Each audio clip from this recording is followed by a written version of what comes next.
დაგიბრუნდით სვირფასო რადიო მსმენელებო.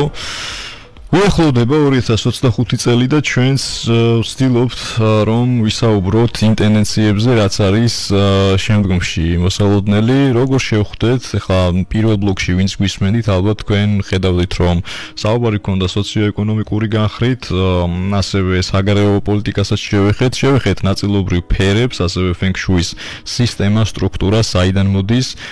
ვიცით რომ აღმოსავლეთი არის საკმაოდ მდიდარი მსგავსი ცოდნებით და ყოველწლიურად ნელ-ნელა უკვე ფეხს იკიდებს აი ეს ფილოსოფიური ცოდნები ჩვენს რაც დადებითია, რაც კარგია, ბუნებრივია იმის რეკლამას უნდა შევეცადოთ, ვცდილობდეთ ავითვისოთ მაქსიმალურად ეს მიმართულებები და პრაქტიკულ უკვე ყოველდღიურ ცხოვრებაში გამოვიყენოთ. ზედმეტი მე მგონი არ იქნება ეს არანაირად დამეთანხმები ირინა, ხო? ირინა აღაპიშვილი არის ფენგშუის სპეციალისტი, დღეს ჩვენს ეთერში სტუმრად მოწვეული და მეორე გადაცემის უკვე ბლოკში ჩვენ ვაპირებთ რომ ასე ვთქვათ შევიდეთ სინთეზში უფრო აი სუპრავახსენეთ მოკლედ განწყობა მაინც ალბათ რა ფერებში როგორ შევხვდებით ამ ყოველივეს და დარწმუნებული ვარ კიდევ რომ თითოეულ თქვენგანს გაინტერესებთ საკუთარი ნიშნის როგორც დახასიათება ისე 2025-ის ტენდენციები ხო? აი ამაზე ვისაუბროთ მოდი ირინო. სიამოვნებით. რითი დავიწყოთ ახლა ვფიქრობ. კარგით, იმით რომ ჯერ სტრუქტურულად დავალაგოთ, რაზე უნდა ვისაუბროთ, რომ იცოდეს ადამიანმა მაგალითად რა მომენტში იქნება მისთვის სასარგებლო ინფორმაცია, მაგრამ სანამ დავიწყებთ, ჩვენ ვისაუბრეთ თვითონ 2025-ზე და გავიმეორებ, რომ 2025 წელი არის ხის გველის წელი. და აქ მივაქციე ყურადღება იმას, რომ ფერებზეც ვისაუბრე და ვთქვით, რომ პრიორიტეტული წამყვანი იქნება მწვანე, იმიტომ რომ ზეციური ენერგიის სახით მოდის თვითონ ეს ხე და ხის ფერი არის ნამდვილად მწვანე, ხოლო თვითონ გველი არის ცეცხლის ნიშანი და მინდა გითხრათ, რომ დღეს სადაც ვიმყოფებით, ხო სწორია? რადიო უცნობის FM არის 98 და 1 და ეს FM-ი არ ვიცი მომხმარებელი ხედავს თუ არა და იმედია მე ჩავსვავ სურათის უკან არის. დაუკვირდით ხალხო, რომ FM თვითონ მწვანე ფერში არის გამოსახული ზუსტად ისე როგორც არის თვითონ რუკაში, წლის რუკაში, ანუ ზეციერი ენერგიის სახით და ქვემოთ არის ცეცხლი როგორც გველი. ანუ მინდა გითხრათ, რომ ძალიან მინდა გისურვოთ, მოკლედ, რომ ძალიან წარმატებული წელი იყოს და ეს ნიშნად მივიღოთ იმისა, რომ სწორი გზით მივდივარ და კაი რაღაცეები აუცილებლად გველის 2025-ში. ხოლო რაც ეხება ასტროპროგნოზს, უნდა ყოველთვის შევეხოთ შემდეგ რაღაცას და აქ თუ მომცემთ იმის საშუალებას, იმასაც ვიტყვი, რომ ყოველწლიურად გვაქვს შეხვედრები ასტროპროგნოზზე მაგ საუბარი და წელსაც გავაკეთებ აუცილებლად იანვრის ბოლოს შერჩეული თარიღი იქნება და ნებისმიერს შეიძლება უკვე ბილეთის შესყიდვის შედეგად, ასე ვთქვათ, დაესწროს ამ ღონისძიებას. ეს იქნება სრული ასტროპროგნოზი და გავიმეორებ, რას შევეხები იქ, ну რა თქმა უნდა, უფრო დეტალებში და დღეს ვეცდები ისეთი ინფორმაცია მოგაწოდო თვითონ ნიშნებზე და ელემენტებზე. პირველ რიგში აუცილებლად უნდა მოვამზადოთ ჩვენი სახლი ან სივრცე, სადაც ვატარებთ ძალიან დიდ დროს იმისთვის, რომ შევხვდეთ ახალ წელს. ეს იქნება განეიტრალება, ეს იქნება ნეგატივისგან გაწმენდა, ანუ გაწმენდის სახით რიტუალები ჩავატაროთ, რაც ვიცით კარგად, მაგრამ აქ დარწმუნებული ვარ, რომ ვიდეოს კომენტარებში იქნება, რომ ირინა შარშან ქილა რო დავდგით მარილით, წყლით და მონეტებით იმას რა ვუყოთ. აქ არ დავიწყებთ ამაზე საუბარს, მაგრამ ვიტყვი, რომ ცალკე დაიდება ვიდეო, სადაც იქნება ზუსტად აი ამ ელემენტზე და ამ ინსტრუმენტზე უტილიზაციის მეთოდი დადებული. გარდა ამისა, ყოველთვის უნდა განვიხილოთ თვითონ მომდევნო, ანუ ახალი წლის ენერგიები, რაც უკვე გავაკეთეთ და რაც თავარია და ყველასთვის ძალიან საინტერესოა, ყოველთვის 12 ცხოველის პროგნოზი, იმიტომ რომ ვიცით, რომ ეს ციკლი არის დაყრდნობილი 12 ცხოველზე და გარდა ამისა ჩვენ გვაქვს კიდე 10 ელემენტი ჩინურ მეტაფიზიკაში. ეს არის თითო ელემენტი 5 ელემენტია და თითო ელემენტი წარმოდგენილია ინი და იანით. რით დავიწყოთ? მე მგონი ყველაზე საინტერესო რაღაცით დადებითი რაღაცა მინდა ვთქვა, სამი ნიშანი, რომელიც მეფობს 2025-ში და ძალიან კარგი რამ ელოდება რეალურად. ჩვენ და დამოუკიდებლად გვინდა ეგ თუ არ გვინდა, ნუ მთავარია არ გავაფუჭოთ ეგ საქმე და მივიღოთ და მზად ვიყოთ იმ წარმატებისთვის, რომელიც მოდის.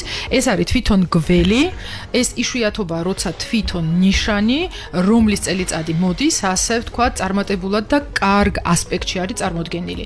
აქვე მინდა გითხრათ, რომ ხარი არის აი ეს ფავორიტი 2025-ის და არის მამალი. გარდა ამისა, აი მეორე საფეხურზე თუ ჩამოვიდეთ, მინდა ვისაუბრო ასევე თხაზე. თხისთვისაც იქნება ძალიან კარგი წელი. რაც შეეხება ხარს და მამალს, ესენი ერთი სამკუთხედიდან მოდიან, როგორც ჩვენ ვთქვით, კი ბატონო, ეს არის ცეცხლის სამკუთხედი და შესაბამისად ძალიან მეგობრული ურთიერთობა აქვს და პლუს 25-ის ტენდენციები გვაძლევს იმის საშუალებას, რომ პროგნოზი გავაკეთოთ შემდეგნაირი.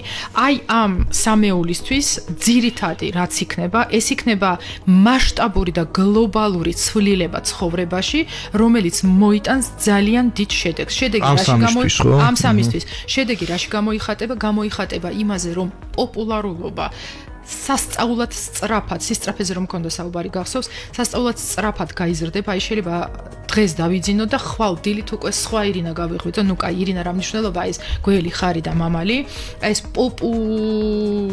ცნობადობა, კი ბატონო, კაი სიტყვა მითხარი შენ, ცნობადობა ეგ ერთია და მეორე არის კარიერული ზრდა. და აქაც მინდა გითხრათ, აი ამ სისწრაფის ტენდენციის ფონზე არ გაუშვათ ხელიდან შანსები. შემოთავაზება იქნება, ზარი იქნება თუ უბრალოდ წავიკითხავთ რაღაცას და ის იდეა რომელიც დაიბადება არ გადავდოთ, არ შეგვეშინდეს, გავაკეთოთ, იმიტომ რომ ჩვენ თუ არ გავაკეთებთ, გავიმეორებ, სხვა გააკეთებს და ის გახდება პირველი ნომერი და ჩვენ ჩამოვინაცვლებთ მეორეზე და მესამეზე. მაგრამ აქ ერთი მნიშვნელოვანი რაღაცა მინდა ვთქვა, რომელიც საერთოდ არ არის დადებითი ხასიათის ინფორმაცია, მაგრამ აუცილებელია. ეს არის ეგრეთ წოდებული ცეცხლის სასჯელი, რომელიც 2025-ში ამოქმედდება, მაგრამ ნუ შეგეშინდებათ, ყველასთვის არ ამოქმედდება და მე ვიტყვი, ვისთვის იქნება ეს სახიფათო. ეს იქნება თვითონ კი არა, იმ ადამიანებისთვის, ვისაც რუკაში ყავს მაიმუნი ან ვეფხვი. ან მაიმუნი და ვეფხვი ერთად. რატომ? აი ეს სამეული, გავიმეორებ, ეს არის გველი, ეს არის ვეფხვი და ეს არის მაიმუნი, შედიან აი ამ ცეცხლოვან სასჯელში და რას ნიშნავს ახლა ეს? ეს ნიშნავს იმას, რომ ჩვენ გვინდა თუ არ გვინდა ვიღებთ არასწორ გადაწყვეტილებებს. არასწორი ინვესტიცია, არასწორი გადაწყვეტილება, ნორმატიული აქტების დარღვევა, იურიდიული პრობლემები, მთელი რიგი პრობლემები, რომელიც გვიდგას იმ შემთხვევაში, თუ არ ვითვალისწინებთ ამ ენერგიებს და შესაბამისად, თუ ვიცით ჩვენი სუსტი წერტილი, ვიცით როგორ უნდა ვიმუშაოთ ამაზე. რაც ეხება ჯანმრთელობას, ჯანმრთელობის საკითხიც ძალიან უნდა ვიფრთხილოთ. დამანგრევებელი ძალა მოაქვს საკმაოდ აი ამ სასჯელს და ურიგო არ იქნება თუ ჩვენ მოვლენებს გავასწრებთ და თვითონ დავგეგმავთ ექიმთან ვიზიტს და ამ ჩეკ-აპს გავაკეთებთ და ჩავიტარებთ. და მესამე განხრა, თუ ვატარებთ ავტომობილს, ანუ მოძრაობა გვიწევს და შესაბამისად ძალიან ფრთხილად უნდა ვიყოთ, იმიტომ რომ ავარიების რისკი ძალიან მაღალია, აი იმ შემთხვევაში თუ ირთვება აი ეს ჩვენი ცეცხლოვანი სასჯელი. ამისთვის რა პერიოდებში ირთვება? სულ ეგ არის 2025 წლის მთელი წლის განმავლობაში. რატო? იმიტომ რომ ერთ-ერთი როგორ გითხრა მარეგულირებელი, რომელიც რთავს ამ ყველაფერს, არის თვითონ გველი. ანუ იმ ადამიანებს, ვისაც რუკაში ყავთ ვეფხვი და მაიმუნი, ან მაიმუნი და ვეფხვი და მოდის გველი კრავს ამ სამკუთხედს და შესაბამისად ეს ენერგია იღვიძებს. იმ შემთხვევაში თუ დაძინებულია. აქ მინდა გითხრათ, რომ არის გარკვეული პროცენტი ადამიანების, ვისაც აქვს ეგ ჩაქსოვილი ეს ჩვენი სასჯელი რუკაში და ისინი უფრო იმუნიტეტი აქვთ მოკლედ ამ ყველაფრის სადმი, იმიტომ რომ ამით არიან დაბადებულები და იციან როგორ უნდა იცხოვრონ აი ამ ენერგიებით. ყველაზე ცუდი შემთხვევა, როცა არ არის შეკრული ეს ჩვენი სასჯელი რუკაში და იღვიძებს მხოლოდ იმ შემთხვევაში, როცა ერთ-ერთი ამ სამიდან მოდის ან წლის ენერგიის სახით, რომელიც გრძელდება 1 წლის განმავლობაში, ან კიდე 10 წლიური ციკლის სახით, რომელიც უფრო მძიმეა, რთულია და იმიტომ რომ გრძელდება 10 წლის განმავლობაში. აი ეს აუცილებლად სათქმელი იყო და ნუ შეგეშინდებათ მაინც გავიმეორებ, მაგრამ უნდა გავითვალისწინოთ აუცილებლად და ნამდვილად ურიგო არ იქნება თუ მსგავსი რუკის მატარებელი ადამიანი ჩაეწერება პროფესიონალთან და გაივლის ინდივიდუალურ ანალიზს. ეგ ჩემი რჩევა იქნება უბრალოდ. სხვა ნიშნებზეც რო ვთქვათ, ანუ იმიტომ რომ სმენელები ყავს და. კი, სხვა ნიშნებზე აუცილებლად შემიძლია გავყვეთ, მაგრამ ეს ამათი ძირითადი მაინც კი ბატონო, ესე იგი ვთქვით, რომ თვითონ გვერი ეს შეიძლება რომ აი ამ იმან ტენდენციამ სიტყვაზე ცეცხლის სასჯელმა ხო როგორც თქვენ ბრძანეთ გლობალური კუთხით, თუნდაც ამ სოფლიოზე, ან ეკონომიკური, ან საომარი კუთხით რაღაც აი იბუთქოს რო იტყვიან. კი, აუცილებლად და გეტყვი რატო.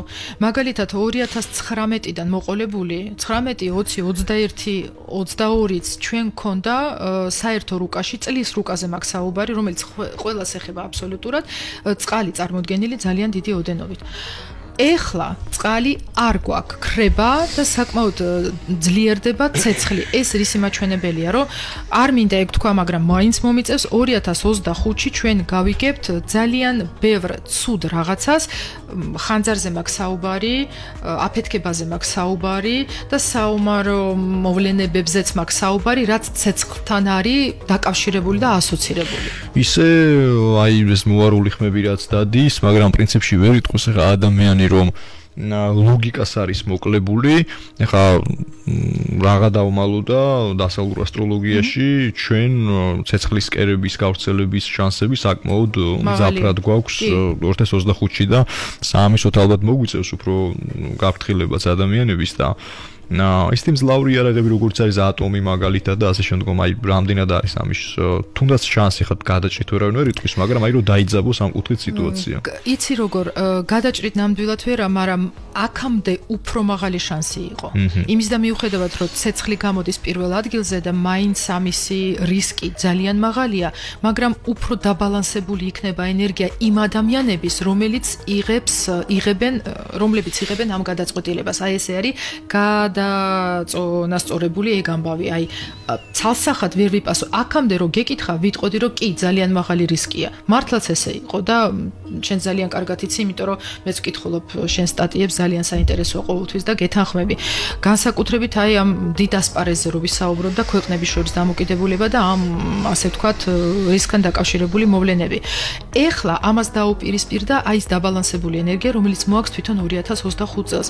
მაგრამ აქ კიდე რა ინსტრუმენტი გვაქვს, იცი გიორგი, ჩვენ შეგვიძლია ამა თუ იმ ქვეყნის მართველი გუნდის ან ერთი ადამიანის რუკა გავაანალიზოთ, იმიტომ რომ ის ადამიანი ქვეყნის რუკის ენერგიის გარეთ საზღვრავს, ხო? ანუ თვითონ არის მაინც მწერალი. არ გინდა ეგრე არის, რეალურად წერს ისტორიას, არა მარტო, ნუ ზოგან შეიძლება ერთი ადამიანი იყოს. მაგალითად ეხა მაინც თუ გვაგდრო 1-2 სიტყვა მინდა ვთქვა, მე მქონდა წინასწარ ჩაწერილი ტრამპის რუკის ანალიზი, არა თვითონ ტრამპის რუკის ანალიზი, არამედ არჩევნების. შეიძლება რომ ამ ადამიანს დაალაგოს სიტუაციები.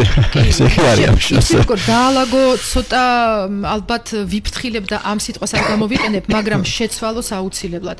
და გარდა იმისა, რომ კონკრეტულ ლიდერს შეუძლია ეგ გააკეთოს და ჩვენ შეგვიძლია ამისი, ასე ვთქვათ, ანალიზი გავაკეთოთ და შეგვიძლია კიდევაც ეთერი მიუძღვნათ ამა თუ იმ ქვეყნის ანალიზს, თუ გვინდა საქართველოზე გავაკეთოთ. საინტერესო იქნება, მაგრამ მე ისი თქმა მინდა. ვაიმე, დამავიწყდა ისი თქმა მინდოდა რა, კარგად მივდიოდი. აი ტრამპთან დაკავშირებით ჰქონდა ტრამპთან დაკავშირებით კი შენ რო იკითხე რომ ცვლილება კი ოღონდ ეგ ცვლილება როგორი კარდინალური იქნება იცით არა მარტო ტრამპზე მაქვს საუბარი საერთოდ ვთხილობთ მაგრამ ვამბობთ რომ 2024-დან ისეთი ენერგიები მოვიდა და რომლის ციკლი არის 20 წელი და 44-მდე იქნება ასე ვთქვათ ძალიან ძლიერი რომ კარდინალური გარდაქმნა იქნება მთელი მსოფლიოს მასშტაბით. იცით როგორ აი ჩვეულებრივი ენით რო ვთქვა, შეიძლება გავიღვიძოთ და ხვალ ეს თუ ის ქვეყანა აღარ დაგვხდეს იმ სახით, რომელიც ჩვენთვის მიღებულია ამდენი წლების განმავლობაში და გინდა გაერთიანება პოლიტიკური იქნება თუ სოციალური თუ ნებისმიერი სხვა, აი ეგეც ამას ვამბობ პრინციპში ამდენი ხნის განმავლობაში რა. ანუ პლუტონი შევიდა ეხა მერწყულში, დასავლური ასტროლოგიური მექანიზმებიც რო გამოვიყენო, ეს არის 20 წლიანი ციკლი 2044 წლამდე დაახლოებით და ეს არის საერთოდ აბსოლუტური რეორგანიზაცია. სერიოზული ცვლილებები როგორც ადამიანთა მენტალური პროცესების ხარჯზე, ასევე სოციოეკონომიკური კუთხით ჩვენი თანამედროვე მერწყული ეს მაინც მასობრივი გამოსვლებია და იგივე თუნდაც სხვადასხვა სახის გაერთიანებები, კავშირები, ეს union რაც არის ეგრეთ წოდებული, ანუ ბევრი რაღაც შეიძლება რომ გადასხვანაირ ფერდეს, ბევრი რაღაც შეიძლება რომ აბსოლუტურად აღარ იყოს. მე არ გამოვრიცხავ არც იმას, რომ კონდეს ტექნიკური ხა საერთოდ ევოლუციის ეპოქაში შევდივართ და ამ ევოლუციამ მოიტანოს ყველგან სერიოზული ცვლილებები, იმიტომ რომ ტექნიკა ფიგურირებს როგორც საყოფა ცხოვრებო ნივთებში, შეიძლება იყოს სამხედრო ინფრასტრუქტურა და ბევრი რამე აბსოლუტურად, ამიტომ ხა რთულად ჟღერს ეს სინამდვილეა, მაგრამ ჩვენს თვალსა და ხელშუა ბევრი ქალაქი სახელმწიფო შეიძლება განადგურდეს, არ არის საერთოდ არ არის გამორიცხული, მაგრამ ბევრმა შეიძლება განიცადოს სერიოზული აღზევება და აყვავება. აი რთულად მოშეხედავთ სრულფასო რადიომსმენელობა ხა ამბებს, ანუ რაც უფრო მეტი სიმშვიდით, მეტი რაციონალური თვალით მიუდგებით, მით უკეთესი იქნება, იმიტომ რომ ის турბულენტული ზონა ეხა რასაც ჩვენ ვიმყოფებით, მაინც და მაინც არ არის ისეთი ადვილი დასალაგებელი, თქვენს ხედავთ ალბათ გარშემო, სოფლიოში რა ხდება და მეტი საზრიანობა გვმართებს, რომ გადავრჩეთ რა, პირდაპირ ვიტყვი ამას, ჩემს სიტყვებს, იგივე ქალბატონი ირინას სიტყვებს, შემდგომ ვინც მოგვისმენს, დარწმუნებული ვარ, რომ გარკვეული პერიოდების მერე ბევრი რაღაც გაგახსენდებათ. კარგი, აი დავუბრუნდეთ, მოდი უშუალოდ ნიშნების იმას, რა ქვია. ნიშნებს და უკვე ალბათ მე მგონი ელემენტებზე გადავიდეთ. ნიშნები, ელემენტები და აი თუ დაგვჭა დრო, ცხრიანი შემოდის, როგორც ვიცი და აი ცხრიანის ხო შემოვიდა უკვე და ცხრიანის ენერგეტიკაზე ნუმეროლოგიური კუთხით რომ რამდენიმე წინადადება ვთქვათ, აი სწრაფად წავყვეთ, მოდი რომ ერთ დროში არ დავიცვათ. ცხრიანის ენერგია შემოვიდა, ანუ მე-9 პერიოდში შევედით ჩვენ, ეს ზუსტად მოხდა 2024 წელს და რას ნიშნავს ეს? თვითონ ცხრიანი ძალიან კარგი, კარგი თუ ცუდი არ მიყვარს ესე, ძლიერია, მოდი ესე ვთქვა, ძალიან ძლიერი ციფრი არის თვითონ ნუმეროლოგიის თვალსაზრისითაც, იშიფრება ძალიან კარგად, იმიტომ რომ შედგება 3-იანიდან 6-იანიდან და 3-იანის, 6-იანის და 9-იანის, ასე ვთქვათ, იყოფა 3-ზე. ნუ მთელი ფილოსოფია არის ამაში ჩადებული, მაგრამ ერთი რამ რაც უნდა ვიცოდეთ, რომ ეს მე-9 პერიოდი რა არის? ეს არის დრო, როცა ქალის ლიდერობა გამოდის პირველ ფლანგზე.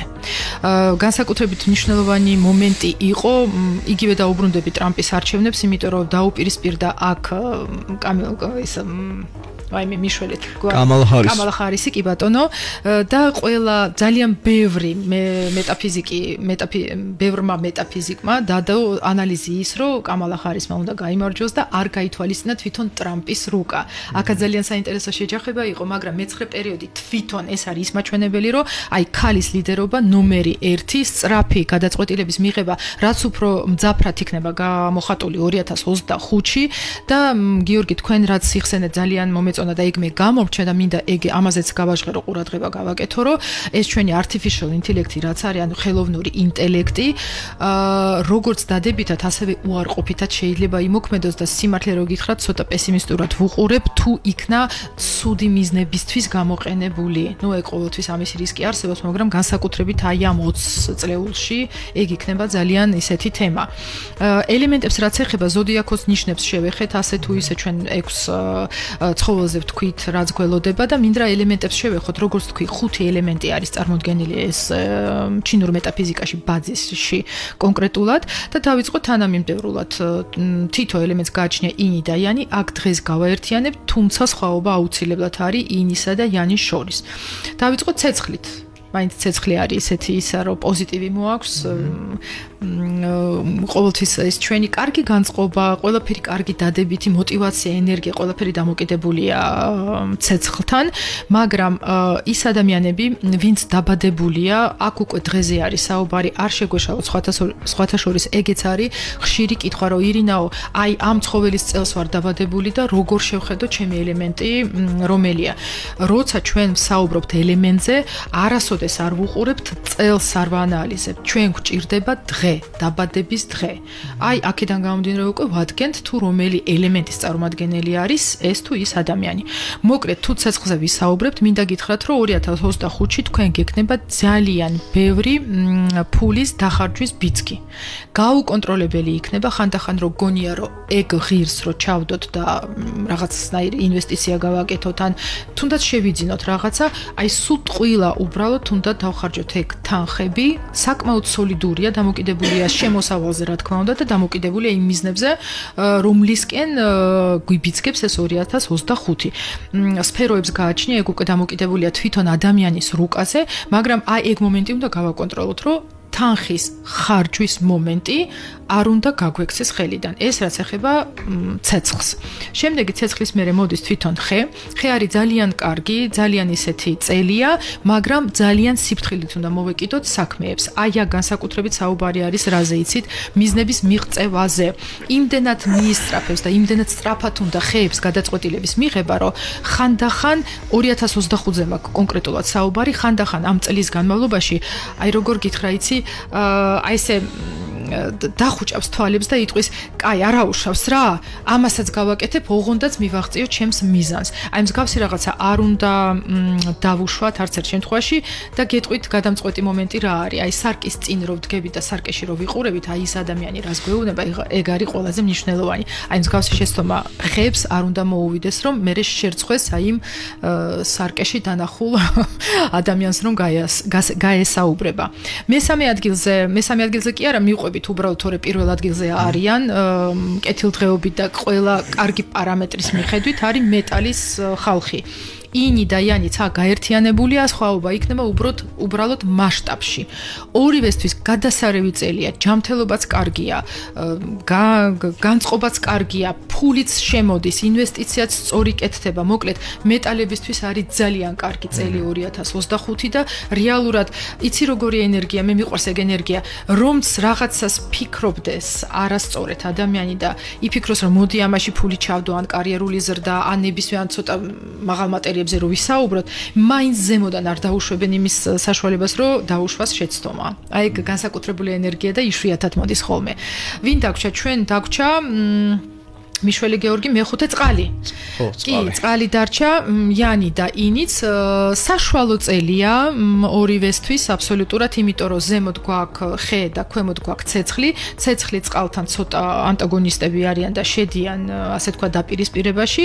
ხოლო დისონანსი გვაქვს რეალური, მაგრამ ხე არის ის ჯადოსნური რაღაცა, რაც დააბალანსებს ამ ორივეს, იმიტომ რომ ხეს ჭირდება წყალი იმისთვის, რომ გაიზარდოს და შემდგომ ხე არის რესურსი იმისთვის, რომ ცეცხლმა, ასე ვთქვათ, ლამაზად მოგცეს ეს ჩვენი ენერგია და სითბო. აი ეს ელემენტების მიხედვით იყო პატარა მიმოხილვა 2025-ზე. კარგი. მოკლედ ვფიქრობ, რომ ნაწილობრივ შევძელით, ასე ვთქვათ, ინფორმაციების მოწოდება ეხ არის თქმაც შეიძლებოდა რამე ხომ არ დაგვრჩა ხა ისეთი რაც დაგვრჩა ერთი ეს ჩვენ ელემენტების მიხედვით გავაკეთეთ პროგნოზი და რაც დამავიწყდა და იმ შეხვედრაზეც იქნება აუცილებლად ეს არის თვითონ ერთ-ერთი ტექნიკა არის დასკოლა ჩინურ მეტაფიზიკაში რომელსაც ვიყენებთ ყველა აბსოლუტურად მფრინავი ვარსკვლავების ანალიზი. ხო, ეს გამიგია ეს ხო. კი, ეს ძალიან ისეთი მარტივია ამასთან შედარებით, ადამიანს თვითონაც თავად შეუძლია გააკეთოს, თავარია კონდეს თავისი სახლის ან ბინის სქემა და იქ უკვე აუცილებლად პროფესიონალი უნდა ჩაერთოს, რომ სწორი გრადუსი აიღოს, ასე ვთქვათ, სპეციალური კომპასით გავდივართ ადგილზე, იმასაც ვითვალისწინებთ, რომ აი ეს ჩვენი როუტერები, რკინის კარები და რაღაცებით ცდომილებას გვაძლევენ. ნუ ბევრი რაღაცა კიდე არის ამ ცდომილების იქით. სწორი გრადუსი უნდა ავიღოთ და შემდგომ უკვე ნახაზი როცა არის, მე მარტივია. აქ ერთი რაც უნდა ვიცოდეთ აუცილებლად და ყოველ წელს ვითვალისწინებთ, ეს არის ყველაზე როგორ გითხრა, დამანგრევებელი და ყველაზე ესეთი გაბრაზებული ვარსკვლავი, ანუ ენერგია ვარსკვლავის სახით, რომელიც მოდის, ეს არის ხუთიანი. ამას უძახიან ჩინურ მეტაფიზიკაში იმპერატორის ვარსკვლავს, რატო? თუ იმდენად ძლიერი ხარ, როგორც იმპერატორია, აი მაგალითად იგივე ტრამპი ახარ მინდა ვთქვა, ნუ ლიდერი ხარ, მაშინ შენთვის კარგი, აი ალღო უნდა იმას ქნა, აიღო ასე ვთქვა და აი პირველი ხარ, დაბრყოლება აღარ არსებობს, მაგრამ თუ როგორი ჩვეულებრივი ადამიანებისთვის ძალიან დამანგრევებელია და ეგ უნდა დავაბალანსოთ ყოველ წელიწადს. და იცვლება, შარშან თუ იყო ერთ სექტორში, ეხლა სულ სხვა სექტორში იქნება და ეგეც უნდა გავიტანოთ. მოკლედ, პირადი ნათვალური რუკები არის, ახაც საჭირო, რას გვეუბნება ერთ სიტყვით აღმოსავლური, უკვე ნათვალური, ხო, რუკები და დღეს საუბარი ქონდა, აი ალბატორნი ირინი აღაპიშვილი იყო სტუმრად მოწვეული ფენგშუის სპეციალისტი, ვეცადეთ ასე თუ ისე რომ 2025 წლის ტენდენციები შეგვეკრა. სხვა დროს დიდი იმედი მაქვს ირინე რომ ჩვენ კიდევ შევხვდებით, აუცილებლად შევხვდებით, რა თქმა უნდა ერთმანეთს, ჩვენ დიდი ხნის მეგობრები ვართ უკვე და წლები გვაკავშირებს. ყოველთვის მიხარია შენი დანახვა სტუმრის რანგში იქნები თუ სხვა. ჩვენ მომდენო ხუთშაბათს ძვირფასო რადიო მსმენელებო დასავლური ასტროლოგიური სახის ტენდენციებით შემოგიერთდებით. ამჯერად გავარკვიოთ რა გველოდება უკვე კლასიკური ასტრო ფორმატის ჭრილში და ვისაუბროთ, გავაგრძელებთ მოკლედ საუბრებს 2025-ის შესახებ. იმედი მაქვს, რომ მოგეწონათ ჩვენი საუბარი. შევხვდებით ერთმანეთს ერთ კვირაში დროებით. ნახვამდის.